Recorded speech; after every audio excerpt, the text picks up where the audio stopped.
तो दोस्तों सबसे पहले आप ये स्क्रीनशॉट देखिए। यहाँ पर एक अशोक कुमार जी कमेंट्स में यह पूछे मेरे वीडियोस के नीचे कि मेरा RLWL 3 है, अप्रैल में बुक किया था, 2 जुलाई की है। ठीक है, मतलब कि अभी चल रहा है जून, 1 महीना बाद उनका 2 जुलाई का टिकट है। टिकट स्लीपर है, 3 व्यक्ति का यह टिकट है। मैं यह जानकारी चाहता हूं कि अगर यह टिकट कंफर्म हुआ तो सीटें कैसी मिलेगी, और एक साथ एक ही डब्बे में मिलेगा या फिर अलग अलग डब्बों में। और लास्ट में यह पूछे हैं कि अगर एक सीट कंफर्म हुआ तो बाकी 2 लोगों का क्या होगा। सो दोस्तों बहुत ही अच्छा क्वेश्चन है और काफ़ी सारे लोगों को माइंड्स में यह क्वेश्चन का आंसर चलता रहता है कि आखिरकार ऐसा क्या होगा। लेकिन दोस्तों कुछ क्वेश्चंस का आंसर मैं पहले की वीडियोज़ में बता चुका हूँ, लेकिन आज के इस वीडियो में इन सभी के ऊपर मैं कंप्लीट बात बताने वाला हूँ कुछ नए अलग अंदाज के साथ। सो दोस्तों आज का ये वीडियो बहुत ही इंटरेस्टिंग और नॉलेजेबल होने वाला है, इसलिए दोस्तों आप ये वीडियो को पूरा जरूर देखिएगा। तो चलिए शुरू करते हैं। सो दोस्तों सबसे पहले इन कमेंट्स का आंसर दे देते हैं भाई जी का।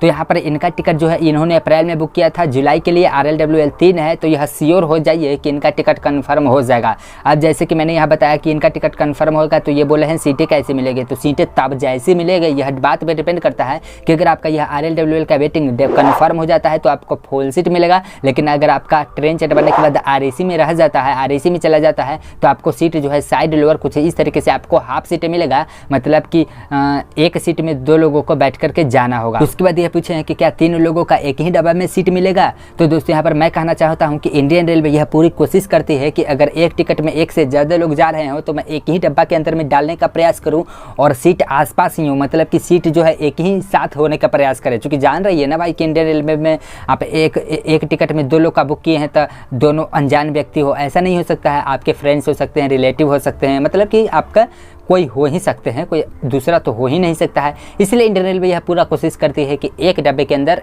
एक ही मतलब कि पास सीटें देने का प्रयास करती है। लेकिन हाँ 100% अगर ऐसा ना हो पाया तो यह डिफरेंट इंडियन रेलवे डब्बा देने का प्रयास कर सकती है। मतलब कि एक टिकट में आपने 3 लोगों का बुक किया है और अगर बाय द वे नहीं हो पाया तो ऐसा ज़रूर हो सकता है कि एक लोगों का अगर दूसरा डब्बा में और बाकी के 2 लोगों का दूसरा किसी और डब्बा में, या फिर 3 लोगों का अलग अलग डब्बा में, ऐसा हो सकता है। क्योंकि दोस्तों मैं यहाँ पर आपको एग्जांपल्स के लिए बता देता हूँ कि मैंने अपने फैमिली मेम्बर्स में 4 लोगों का टिकट बुकिंग किया, 2 दीदी का और 2 जीजा का बुकिंग किया है।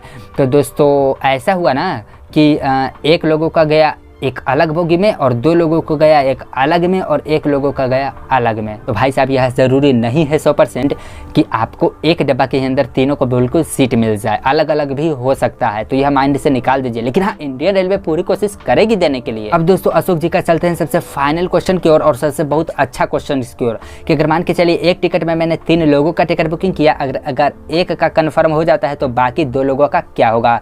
तो भाई साहब यहाँ पर आप ध्यान से समझिएगा। सबसे पहले मैं इंडियन रेलवे के अकॉर्डिंग रूल के अकॉर्डिंग बात कर लेता हूँ कि अगर ट्रेन चार्ट बनने तक आप सबसे पहले इंतजार कीजिए। अगर ट्रेन चार्ट बन जाता है, ट्रेन चार्ट बनने के बाद मान के चलिए कि 3 लोगों का 1 लोगों का कन्फर्म हो गया, बाकी का 2 लोगों का कन्फर्म नहीं हुआ, तो अब क्या होगा और आपको क्या करना चाहिए। तो दोस्तों यहाँ पर आप एक बात जान लीजिए कि अगर आप एक टिकट में 3 लोगों का बुक किए हैं और 1 लोगों का कन्फर्म हो गया, 2 लोगों का कन्फर्म नहीं हुआ, अगर वो जाना चाहते हैं तो बेशक जा सकते हैं। लेकिन जाने से पहले मैं इंडियन रेलवे के अकॉर्डिंग रूल के अकॉर्डिंग बात कर लेता हूं कि मान के चलिए कि 2 लोगों का कन्फर्म नहीं हुआ, तो अगर वो 2 लोग जाना चाहते हैं तो जाने से पहले टीटी से परमिशन ले लें। अगर टीटी अलाउ करती है कि हाँ भाई साहब आप जा सकते हैं तो आप बेशक जाइए, लेकिन आप जो है कंफर्म नहीं होने के बाद टिकट कैंसिल मत करिएगा, क्योंकि अगर कैंसिल कर देंगे तब तो आप जा ही नहीं पाएंगे और अगर जाइएगा तो आपको यहाँ पर विदाउट टिकट वाले पेनाल्टी चार्जेस लगाए जाएंगे। लेकिन हाँ अगर 2 लोगों का कन्फर्म नहीं होता है और अगर टीटी परमिशन दे देता है कि हाँ आप जा सकते हैं तो आप उस ट्रेन में जाइए और टीटी यहाँ पर आपसे 1 भी रुपया नहीं लेगा, चूँकि आपका टिकट कटा हुआ है।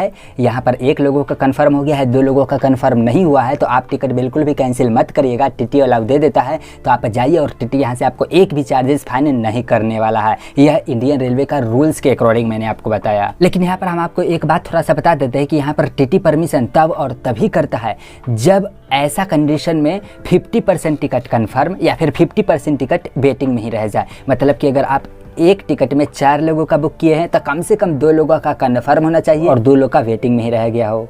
तो ही टीटी अलाउ करता है। ऐसा नहीं है भाई साहब कि एक लोगों का कन्फर्म और 3 लोगों का वेटिंग में रह गया तो हो सकता है कि टीटी परमिशन ना दे, और अगर मान के चलिए इसके बाद भी टीटी परमिशन दे देता है तो आप बेशक जा सकते हैं। अब दोस्तों यहाँ पर दूसरा पहलू यह हो सकता है कि आपने एक टिकट में 3 लोगों का बुक किया, जिसमें 1 लोगों का कन्फर्म पाया गया, 2 लोगों का कन्फर्म नहीं हुआ, और अगर वो 2 लोग नहीं जाना चाहते हैं तो सबसे पहली बात वो 2 लोगों का आप ट्रेन खुलने से आधा घंटा पहले मैनुअली कैंसिल कर दें। मैनुअली कैंसिल करने का मतलब कि आप जो है जिस आईडी से टिकट बुकिंग की है उस आईडी को ओपन करके आप टिकट कैंसिल कर दें अपने हाथों से, मतलब कि वो टिकट 2 ऑटोमेटिक कैंसिल नहीं हो पाएगा। अब काफ़ी सारे लोग यहाँ पर पूछेंगे कि भाई साहब इंडियन रेलवे तो यह कहती है कि वेटिंग टिकट अगर ट्रेन चट बनने के बाद कन्फर्म नहीं होती है ऑनलाइन वाला तो वो ऑटोमेटिक कैंसिल करके कैंसिलेशन चार्जेस करके पैसा वापस हो जाता है। मैं यहाँ कहूँगा ऐसा तब होता है ना जब आप 1 लोगों का जितना भी टिकट बुकिंग किए हैं उन सभी टिकट अगर कोई भी कन्फर्म नहीं हुआ, तो मतलब कि एक टिकट में आप 3 लोगों का बुक किए हैं, 3 लोगों का अगर कन्फर्म नहीं हुआ ट्रेन चट बनने के बाद तो यह पूरा ऑटोमेटिक कैंसिल हो जाएगा। आपको कुछ भी करने की जरूरत नहीं है और आप ट्रैवल नहीं कर सकते हैं। लेकिन यहाँ पर अगर हो गया 1 लोगों का कन्फर्म, 2 लोगों का कन्फर्म नहीं हुआ तो 2 लोगों का ऑटोमेटिक कैंसिल होने से नहीं रहा, और 2 लोगों का आपको कैंसिल अगर होने से रहा नहीं, आप कैंसिल नहीं होगा तो पैसा भी वापस नहीं आएगा। इसलिए अगर आप पैसा लेना चाहते हैं तो 2 लोगों का आपको टिकट को कैंसिल करवाना ही पड़ेगा, अपने हाथ से कैंसिल करना होगा। उस आईडी को डाल करके, पासवर्ड को डाल करके आप मैनुअली आपको कैंसिल करना होगा, तब आपको यहाँ पर इंडियन रेलवे रिफंड देगी। तो दोस्तों आज के इस वीडियो में आई थिंक आप समझ गए होंगे पूरा प्रोसेस कि अच्छा आखिरकार इस कंडीशन में हमको क्या करना चाहिए। तो दोस्तों अगर आपको ये वीडियो पसंद आए तो प्लीज़ इस वीडियो को लाइक कर दीजिए, और अगर आप हमारे चैनल पर नए हैं तो हमारे चैनल को सब्सक्राइब कीजिए। चलिए फिर मिलते हैं एक नए इंटरेस्टिंग वीडियो में, तब तक के लिए जय हिंद, जय भारत, जय श्री राम।